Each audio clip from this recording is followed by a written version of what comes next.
What is that? 117 damage from a single throw? Seems good. How's it going, friends? Welcome to another episode of my Tavern Brawler Wizard series. In this episode, we're going to be clearing out the ball lists. We're on our way to Orin, but first we got to make it through the trial. And I do want to get the Bone Spike gloves from Strangler Luke because they bypass all resistance to physical damage. And you know what's physical damage? Throwing damage. So it'll be useful in a few situations. I've built up my momentum as I have been doing, and then I'll just be concentrating on haste and flying into it.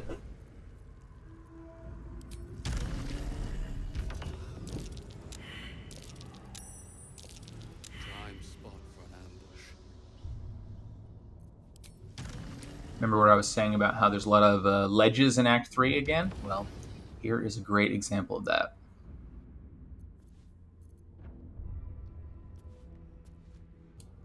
Start by clearing out the unstoppable stacks with a cast of magic missile, one of the easier ways to do that. I actually don't want to get surprised on him here because I want him to take an opportunity attack on me to apply chilled with the cold snap dagger. And I don't know if he has alert or if I just didn't get surprised here, but it actually was good.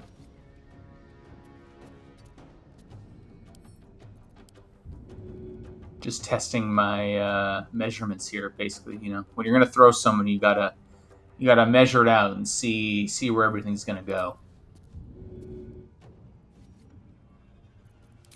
Almost forgot to activate Blade Song before taking the opportunity attack. I'm starting to remember though.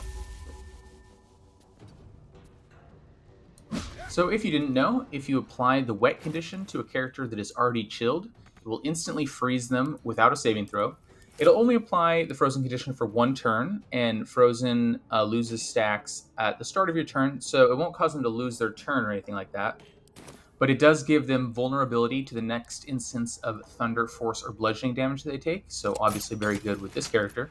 And then it does make them incapacitated on your turn if you want to stop them from taking reactions or legendary actions or anything like that.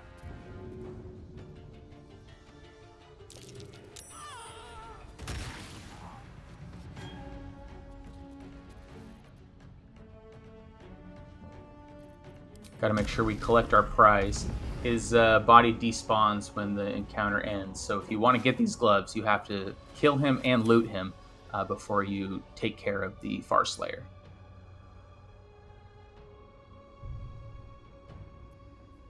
Casual 780 feet of movement speed, which honestly isn't even that much for this character.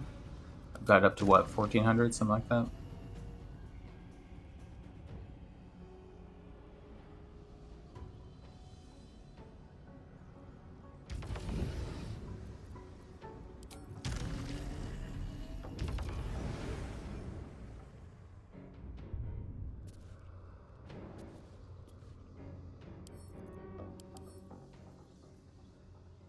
All right, time to make the unstoppable stoppable. Side note, another relevant thing about unstoppable for this character is it gives the unmovable condition to the person who has it, so you can't shove or improvise melee weapon them while they have it. Pretty relevant for this character, so sometimes I have to think about that. Although this particular dude also has Ethereal, which also makes him immune to force movement, so doesn't really matter. Hope this ends well. Forgot to have my Eldritch Knight hireling find the Cold Snap Dagger this morning, so it doesn't return to me.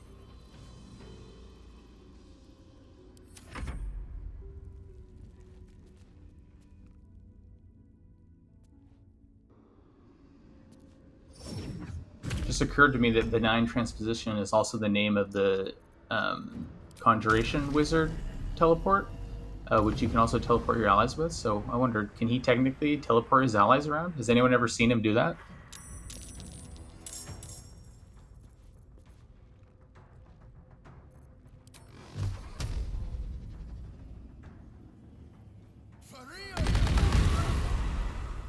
Gotta love Artistry of War. In addition to doing solid damage just on its own, those thump sounds that it makes when it hits are so satisfying.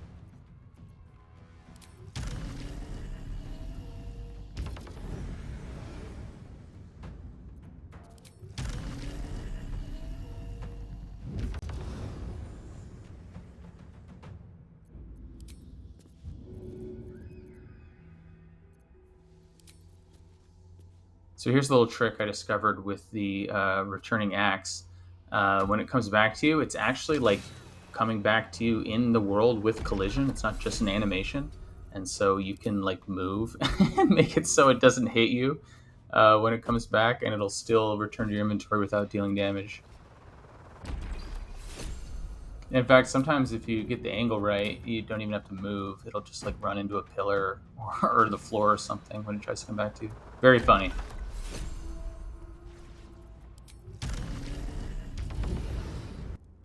All right, now it's time to take care of Orin. I have snuck into the back just because there's a bunch of random crap in her room that I can shoot with an acid splash for momentum, and then I can approach from that angle. Not sure why the ballists just don't care when I come in here and do this, but you know, I'm not complaining. Don't actually end up needing them for this, but I was thinking the bone spike boots would be a good way to take care of some of those chanting sanctuary ritual guys, because you know, the brutal leap AoE doesn't need a target, and a prone character loses concentration. But I didn't end up needing that. You're probably used to this by now, but in case you're new here, I'm throwing consumables and grenades just to build up acuity. Each one will give you +2 acuity with the gloves of Battlemage's power.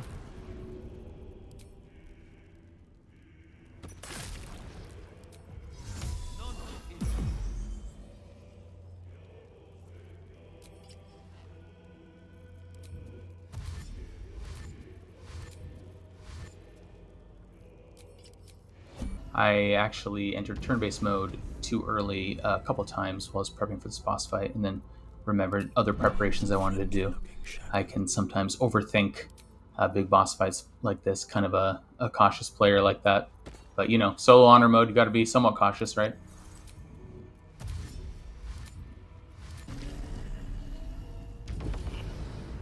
They don't get Sanctuary until the fight actually starts, so you can get a easy kill on one of them by throwing him into the chasm here. Oh, did it think it could protect? Did it think it could save? Don't have incredible odds here. Sorry to be gambling with your life, Halson. Oh, and I have no inspiration either. Oh, that's not good for you, Halson. I am sorry, my guy. Look, my name's Brawn, not Brains, okay?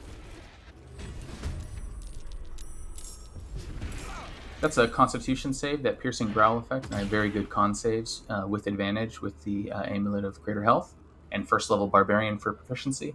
But that being said, it would have been really bad if I failed that, because it applies Fearful, and I don't think I have any fear immunity on me right now. So it might have been a bit of a risk opening myself up to getting hit by that. The thing that I feel like a lot of people understate about the Orin fight is she has incredible initiative. Like, I sometimes see people say like alert's not necessary because, you know, there's so many initiative boosting items, and that's kind of true, but it's not always easy to fit those items on your character. And if you're not a dex character, like I'm a strength character here, you really can't beat like Cazador and Orin at initiative without an elixir of vigilance, or in my case, I would have needed alert and elixir of vigilance. So I think people I mean, it's true that you beat most people with just a bonus of +5, but some of the big boss fights you need like a +10 or 12 to guarantee going first. I have the Resonant Stone in my inventory right now, by the way, so mental saves are with disadvantage, Mind Blast included. Was able to get the ball chanting statue thing out of combat on the very first turn, which is good. That's one reason I really like Hypnotic Pattern here. It's just got a gigantic area of effects, so you can hit a bunch of them. So eventually I'll want to be leaving the Resonant Stone in place, because I want it to be by the people it's penalizing while I fly away and do other things. But I learned my lesson from the last fight. Don't leave your Resonant Stone on the ground. It's a good way to get it destroyed. So I'm keeping it in a chest here. So that 90% that you see there is one of the many places in this game where the tooltip is lying to you. I don't have a 90% chance to make this athletics check. What that is showing is what I would have for a throw attack against this person, the attack roll for throwing at them. The indicator you get there is not showing you the athletics check.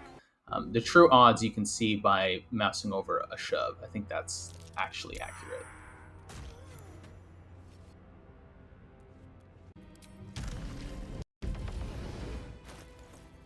Editing this video just now, I was like, wait a minute, whatever happened to that speed potion I threw on the ground at the start that I never actually picked up? And it looks like it just vanished.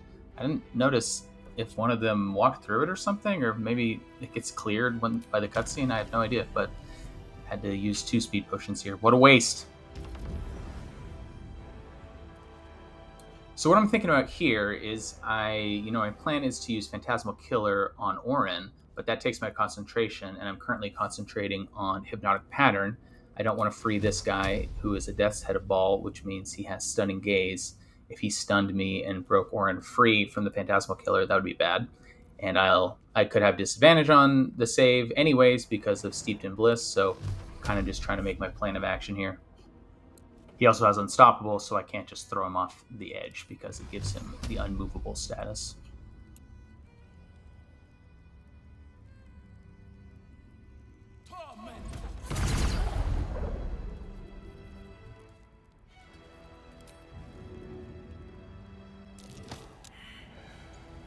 Shit.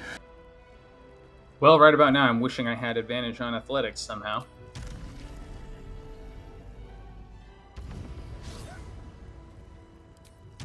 However, this character always has a backup plan, namely, move really, really far away where they can't get you.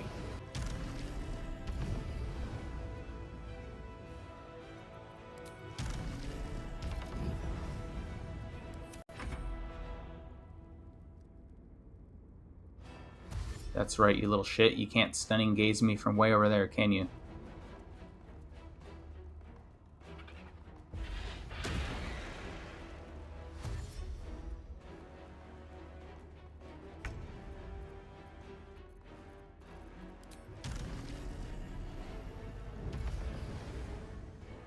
Alright, let's try that again.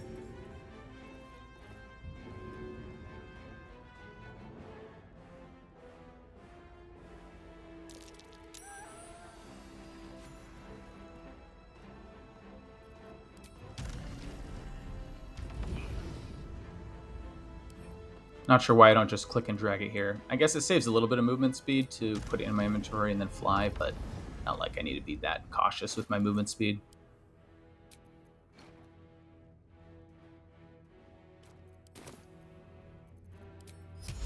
So like I said last time, Phantasmal Killer is so good because it gets around the incapacitation version of Legendary Resistance.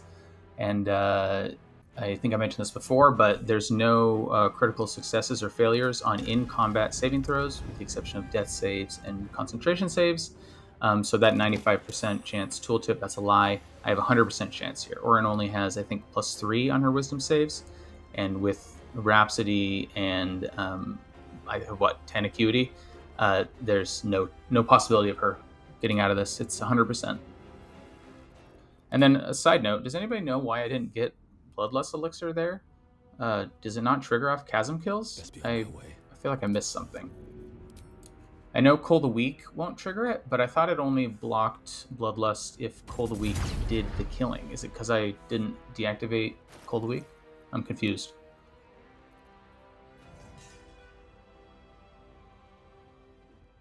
Moon Lantern is just an activator for Callous Glow Ring here. I could, of course, be casting light on my weapons, but I always forget to do that, and I like being able to set the light by the person getting hit because Phantasmal Killer, I want to be able to leave. So I can use Resonant Stone and light to get that damage and then go do something else.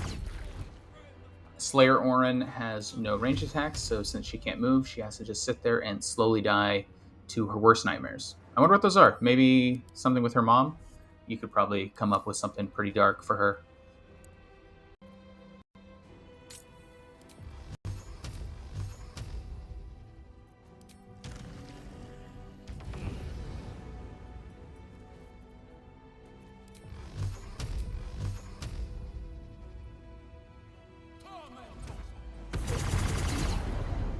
Now Orin is stoppable, and she can take full damage from my Phantasmal Killer, so at this point the fight is functionally over. I could go take a seat, take a nice cup of tea, but she can't escape from Phantasmal Killer. Remember, literally cannot escape. And Phantasmal Killer triggers the Gloves of Battlemage's power, so it is self-sustaining in terms of arcane acuity. So it's over. I've won. Just have to wait it out now.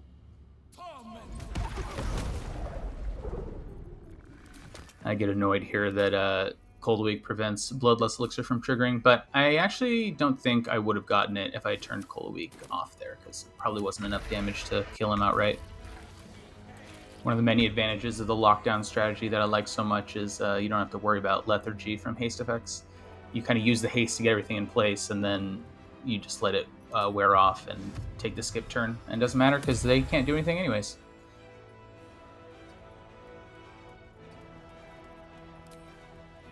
It was a totally pointless risk to take the attack here. I don't need the damage, and it looks like her opportunity attack there was a saving throw, not a attack roll, so she can actually hit me. And if I were to roll double nat ones on the concentration save, I'd lose concentration. That'd be a bummer. So not a big risk, but no reason to take it. So I notice here that she has psychic vulnerability, but still doesn't seem to be taking double damage from this Phantasmal Killer. I'm not sure why that is. In retrospect, maybe is it Uncanny Dodge? Although Uncanny Dodge, I feel like it would show me in the combat log. I'm not sure. So I thought maybe it was because it was in a chest, and that's why I take it out here, but I'm not sure why she wasn't taking double damage. It doesn't really matter, though, because I've already won, and I'm like, wait, why am I thinking so much about this? I can just finish her off now. And Phantasmal Killer takes out another member of the Anchev dynasty. A very clean fight. So if you weren't sold on Phantasmal Killer from the Sarevok fight, hopefully that puts any doubts you had to rest. Getting close to the end of the Tavern Brawler Wizard series, just a few boss fights left.